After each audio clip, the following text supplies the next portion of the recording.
संत गाडगे बाबा यांना मी त्रिवार वंदन करतो की ज्यांच्या नावाने आपलं विद्यापीठ चालते आणि ज्यांच्या कार्याने प्रेरित होऊन आपण या ठिकाणी एकत्रित झालेलो आहोत. सर्व महापुरुषांना मी वंदन करतो. मंचावर उपस्थित आजच्या कार्यक्रमाचे अध्यक्ष चिंतावार सर, उदय सर, आपल्या NSSचे प्रोग्राम ऑफिसर देशपांडे सर आणि माझ्या सर्व मित्रांनो, या ठिकाणी आपण जो मला विषय दिलेला आहे तो विषय आहे राष्ट्रीय सेवा योजना आणि व्यक्तिमत्व विकास. या दोन गोष्टींची सांगड या ठिकाणी घातलेली आहे. या दोन गोष्टी वेगळ्या जरी वाटत असतील तरी त्यांचा उद्देश मात्र एकच आहे. आता राष्ट्रीय सेवा योजनेची सुरुवात गांधी जयंतीने या ठिकाणी झालेली आहे या देशामध्ये.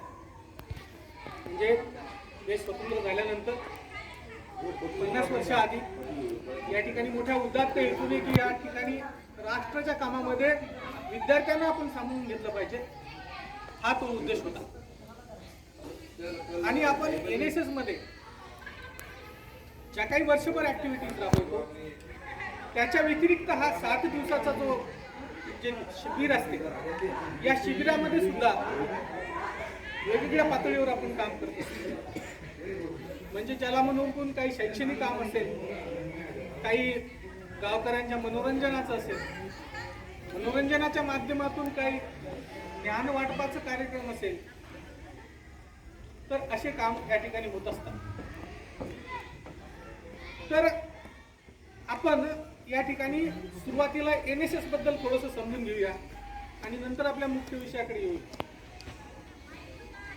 आता थोडंसं NSSचा काही गोष्टी आपण फॉलो केल्या पाहिजे की NSS मध्ये जे कोणाचं एका ठिकाणी अभिनंदन करायचं आहे, कोणाचं म्हणजे एखाद्याच्याला चेरिश करायचं आहे, तर ती टाळी कशी वाजवायची, कोणी सांगेल कशी टाळी वाजवतात NSSची. तर NSSची टाळी ही तीन वेळा वाजवतात. त्याला 1 2 3 1 2 3 1 2 3 किंवा मग काही असे पण करतात 1 2 3 1 2 3 1 2 3.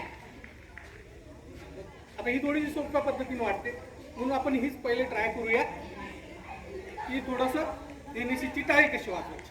तर परत एकदा मी सांगतो 1 2 3 1 2 3 1 2 3 वाजवा बरं.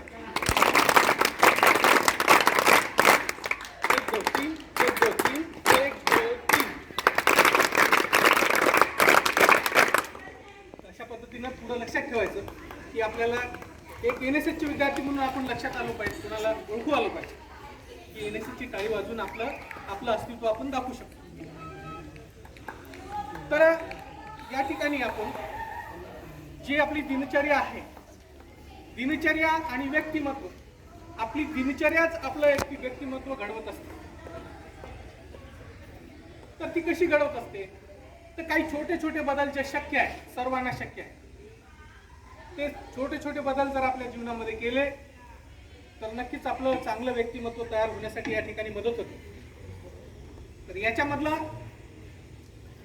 पहिली गोष्ट की वेळेवर, म्हणजे आपण काय म्हणतो रात्री जास्त जागरण न करणं आणि सकाळी जास्त न झोपणं. म्हणजे सूर्योदयापूर्वी जो म्हणतो का नाही आपण, तिथून आपली दिनचर्या सुरू व्हायला पाहिजे. म्हणजे सकाळी 5 वाजता तरी कमीत कमी 6 वाजता तरी 6च्या आधी तरी सूर्योदयापूर्वी उठलं पाहिजे. मी 5 वाजता उठतो, पण तुम्ही 5 साडेपाच वाजता उठू शकता, 6 वाजता उठू शकता. तिथून आपली दिनचर्या सुरू झाली.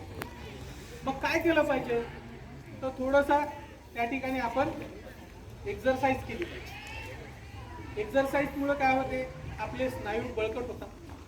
म्हणजे तो म्हणतो ना, प्लेटो नावाचा विचारवंत आहे, तो म्हणतो sound mind in sound body.